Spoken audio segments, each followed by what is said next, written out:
For this edition of the CNBC Conversation, we're in Davos, Switzerland, and I'm joined by the President of the European Central Bank, Christine Lagarde. Madam Lagarde, thank you so much for joining us. Great pleasure to be with you. But let me start with the US President first up, because no tariffs from day one under executive orders, particularly no blanket tariffs on Europe. Is that a welcome reprieve? It's what I expected. And I think it's a very smart approach to the matter of trade, because blanket tariffs are not necessarily giving you the results that you expect. And I'm not sure exactly what result is expected, whether it's a transactional tool, whether it's going to be a pure trade tool. But I'm not really surprised. But it doesn't mean to say that it will not happen. I think that it will be a more selective, focused development that we will see in the next few days or weeks. But I think what we need to do here in Europe is to be prepared and anticipate what will happen in order to respond. Well, Europe has been striving to keep its borders open, not just as a moral principle, because it also benefits from trade, and particularly with the United States. If we look at the surplus, it was almost 1% in 2023, thanks to strategic important areas that have been identified by some banks, for instance, from chemicals to pharma. To that point, does Europe have leverage in its trade negotiations with the United States? One point first. You mentioned, rightly so, the lowering of barriers in Europe. And that was the initial project of the single market.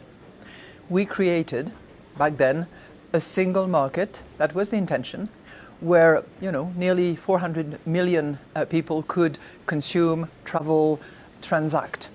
But we did not finish that job.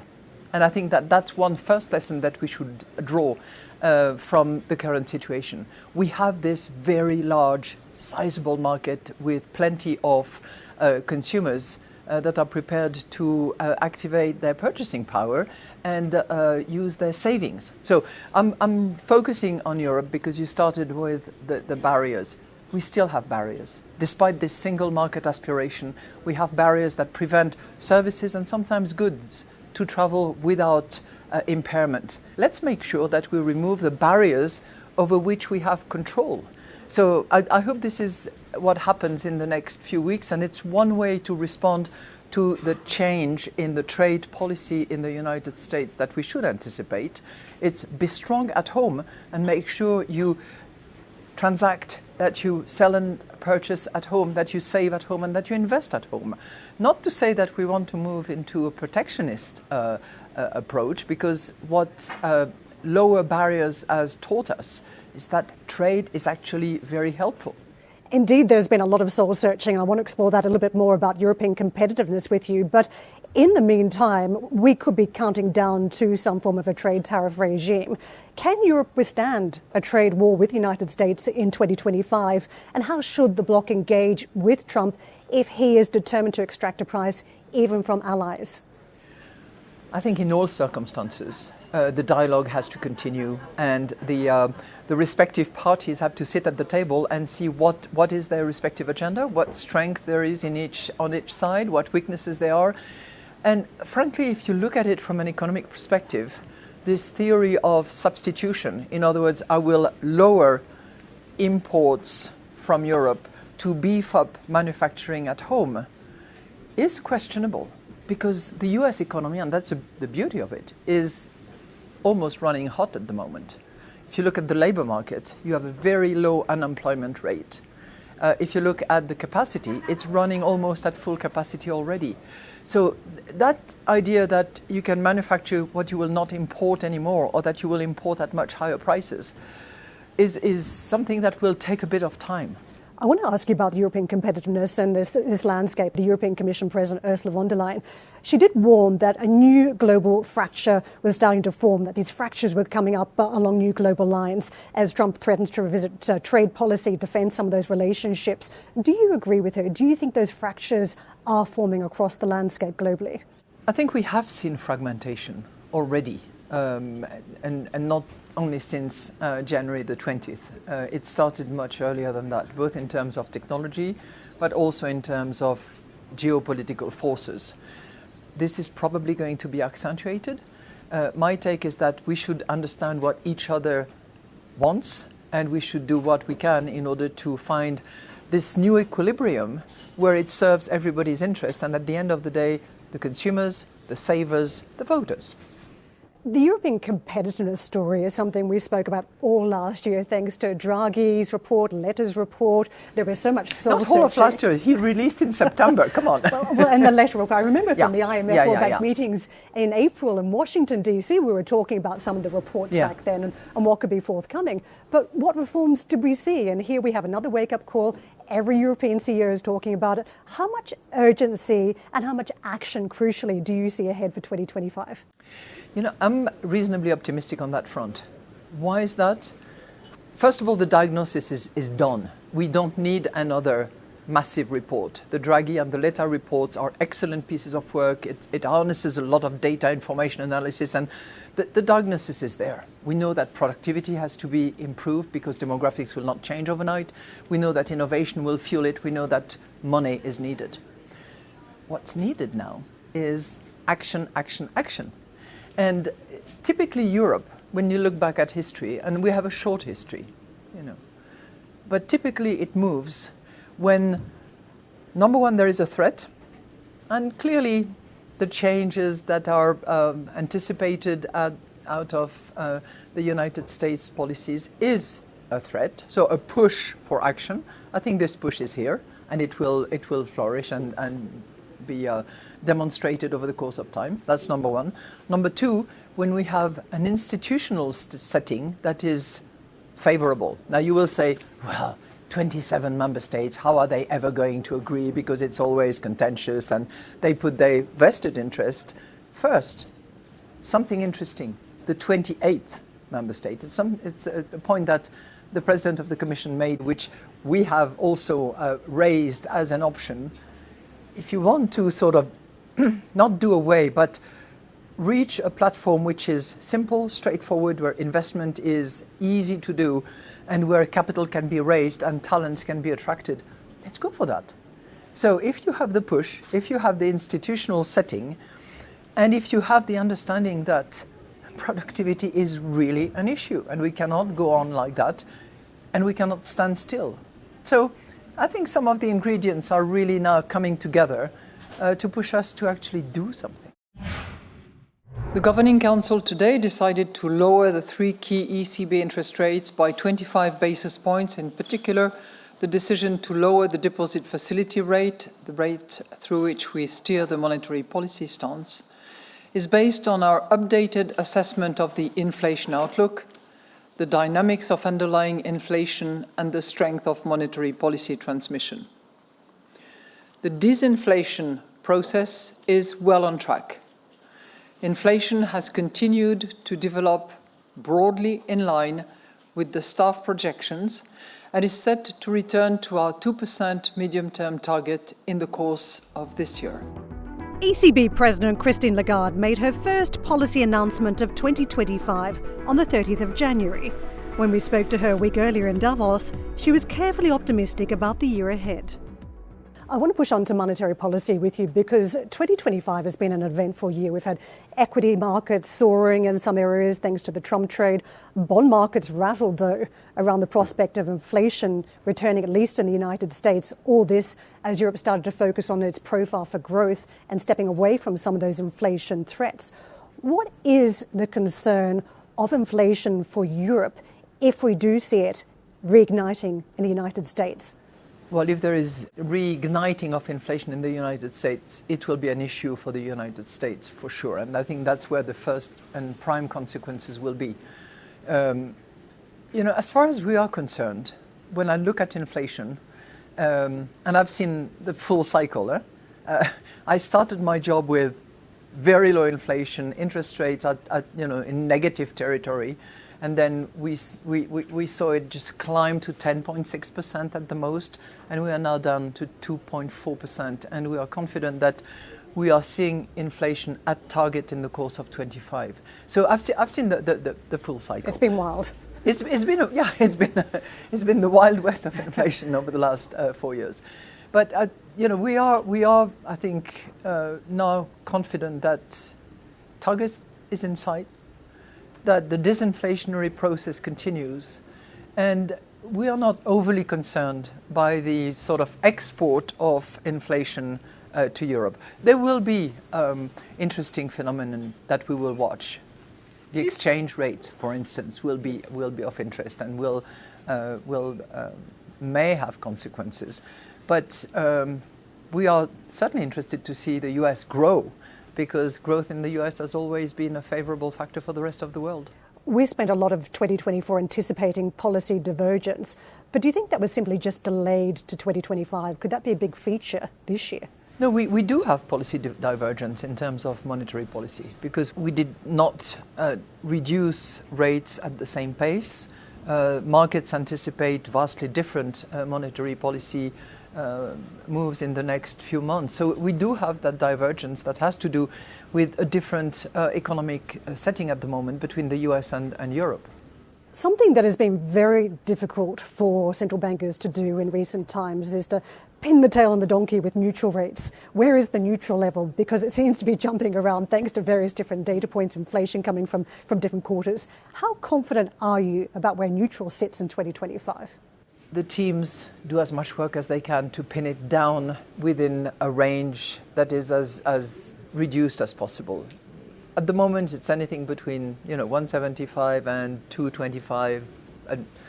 People will be discussing that at length. When we get closer to that, the debate will be a little bit hotter. But it's that very, very subtle point where our monetary policy neither stimulates nor restricts, and it's a touch and go. So we'll get there. Populism. It feels like it is everywhere in Europe again, and Germany's heading back to the polls. The French government is in a tenuous position, depending on the left and the right at any different time. Does this mean that monetary policy is again going to have to do a lot of the heavy lifting in Europe because there's so much fragmentation on the political landscape in Europe? Monetary policy will do what it has to do, but the heavy lifting is a joint effort. And fiscal authorities, whether they are right-wing, left-wing, centre, coalition, or whatever the regime, presidential or parliamentarian, the structural reforms and the fiscal determination must respond to the voters, the consumers, and the savers' demand. If a country starts, wherever located, to start to diverge significantly in terms of fiscal discipline, does not implement structural reform in order to reap the benefits of what we have, talent, money, institutional changes, I think the response by the people will not be helpful for those who care much about making policies. China has struggled to right-size its economy. Arguably, some of the demand issues we're seeing in Europe is because of China. How hopeful are you that China will find a foothold this year thanks to its self-help stimulus measures? Well, there has been stimulus measures, and I think there is a refocusing. It's hard for them, I think, but there is a refocusing on the internal market and supporting consumption at home in order to have a stronger footing when entering into negotiations with the Europeans, because there will be trade negotiations between Europe and China and with other players around the world. Since you took office, cryptocurrencies took flight, enjoyed a crypto winter, and more recently have soared under the Trump trade. Donald and Melania Trump have fueled the hype with their own meme coins. But more seriously, President Trump is also expected to usher in crypto-friendly regulation. What's your take on this new phase for crypto, and does the ECB need to move past its previous hesitation for crypto? I like to draw the line between the underlying technology, which is fascinating, and I'll come back to that, and the assets that have flourished, developed, and gone up and down and up and down, as assets do. But those ones, if I think of a couple of those cryptos, particularly so. So whereas normally you expect assets to move up and down, those assets and that class of assets has been very, very volatile. So let me come back to the technology, because that's, I think, where we have something really interesting and transformative. And that's the distributed ledger technology. People call it blockchain, but it's what it is. And it can be used not just to feed that appetite for highly speculative assets, but it can be used also by a central bank, by commercial banks, by financial institutions at large, to move faster in terms of payment, to support digital currencies, which we are working on actively, and to also embed on a simplified digital ledger a lot of data and information that can instantly travel to those interested in the transaction. And I know it sounds a bit esoteric, but that's the simplest way I can explain how this distributed ledger technology, which is based on digital, can actually help us be more efficient, faster, and cheaper in order to move money around, essentially. I wanted to get into the pace around digital euro, because the stablecoin market is running with its own technology, including with digital coins and a euro-backed digital currency. Are you worried about this burgeoning market creating some sort of financial instability while the market waits it out for an official digital euro? I think you rightly focus on stability and financial stability and the risks that can result from the emergence of new assets or new means of payments which are completely outside the normal framework and totally unregulated. I don't think I would put stable coins in the same category as some of the cryptos that we were discussing earlier, because in the main they fall under some regulations. And if a stable coin is backed by the equivalent in either fiat currency, if you have one stable coin, $1, well, there is a reasonable level of safety as long as the backup is actually there. And that's where in the past there have been a few funny surprises where the issue of the stable coins would say, oh yeah, I've got all these fiat currencies to back it up. And upon verification, it wasn't there or it wasn't liquid enough. But if it is regulated, supervised in a way that keeps it safe for the users, then it's something that is growing and that is expanding as promoted by the private sector and corporate operators. That's fine. What I think we should do as the curators or the custodians of public currency, the dollar for the US, the euro for the euro area, is make sure that we actually take ownership of that technology, use the same means that, say, stable coins use, in order to make cross-border payment faster, cheaper, safer, and making sure that commercial banks can actually also take ownership, use that, and operate at a wholesale level, at the retail level as well. I think that's coming. There are big transformations afoot in that field. So how much progress are we going to see on a digital euro in 2025? We have a cut-off date, which is October. So October 2025, my governing council has to decide whether we move forward or not. So that's an important date.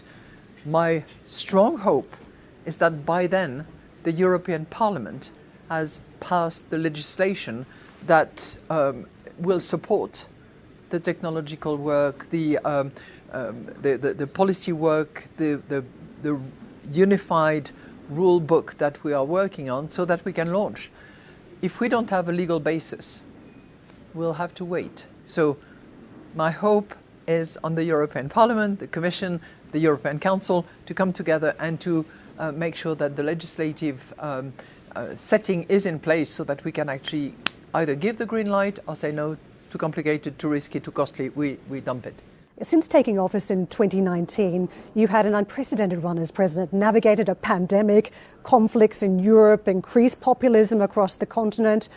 Do you ever take a moment to pause, take stock and look back? And if so, what do you make of your run so far as president of the ECB? Well, I certainly didn't have much of a learning curve to begin with, but I had to really sort of throw myself into the big wild west of inflation When I started, inflation was barely over 1%, and every effort had been made to keep it up there. Interest rates was at minus 0.5%, negative territory, which is counterintuitive by all means. And then in a matter of almost weeks, we had COVID, complete lockdown of large part of the economies, and a complete overhaul of many of the principles on which we had operated. And that was followed by energy prices climbing gently but steadily, and then the war. And energy prices going through the roof, and inflation going through the roof, up to, the highest reading was 10.6% on average in Europe, but in some parts of Europe it went north of 20%. So then we had to do what it took to bring it down to where it is now an average of 2.4% and declining. So I had the full cycle of that in a very short period of time. And I think what helped is, number one, the fact that all central bankers were facing similar situation with slightly different pace for the emerging market economies, but essentially we all faced the same issues. And we sort of compared notes and picked our respective brains and tried to do as good a job as we could. I had a fantastic team at home. We worked under the most bizarre conditions. The major pandemic emergency program that was north of 2 trillions was debated at my kitchen table because we could not go to the office. Everything was locked down and closed. And there were many instances similar to that. So it was a question of agility, humility in the face of completely different circumstances. I've always worked in various leadership positions on the basis of focused energy and teamwork. And it's not that easy when you have a lot of wonderfully intelligent, confident governors of my 20 central banks around the table, because sometimes they think they have the best ideas, and often they do. But it's a question of bringing that together into one single policy decision, which hopefully works. There's no doubt you had very big shoes to fill after Mario Draghi's era. Oh, wait, you know what Marilyn says? She says, give the girl the right pair of shoes and she will conquer the world. So yes, I had big shoes to fill, but... In some ways, he was deemed the saviour of Europe at his time, and given the challenges he faced. You've got about 3 years left in your term in office and incredible challenges that confront Europe. What are your ambitions for that remaining time, and do you think you'll be remembered as the saviour of Europe? I don't care how I'm remembered. What I care about is, one, getting the job done. We need inflation at 2%. I need to deliver price stability so that the rest of the players can actually play their game at their best. That's number one. Number two, when I go, I want the central bank, the ECB, to be able to respond to any kind of challenges. So fit for the future is the usual expression, and it maybe captures what I want to do. I want to make sure that we have taken ownership of generative artificial intelligence and applied it to where it's going to leverage best in the institution. I want to make sure that we are in a position to launch, if it is the decision, a digital euro that will actually equip us with a tool that can respond to potential threats wherever they come from. I want to make sure that our modeling capacities have improved significantly so that we are not accused of providing the wrong projections. I want people to be happy with the working conditions that they have, and I want them to have a sense of fulfillment of doing public good for the Europeans. We must leave it there, but thank you so much for joining the CNBC conversation. Christine Lagarde, President of the European Central Bank.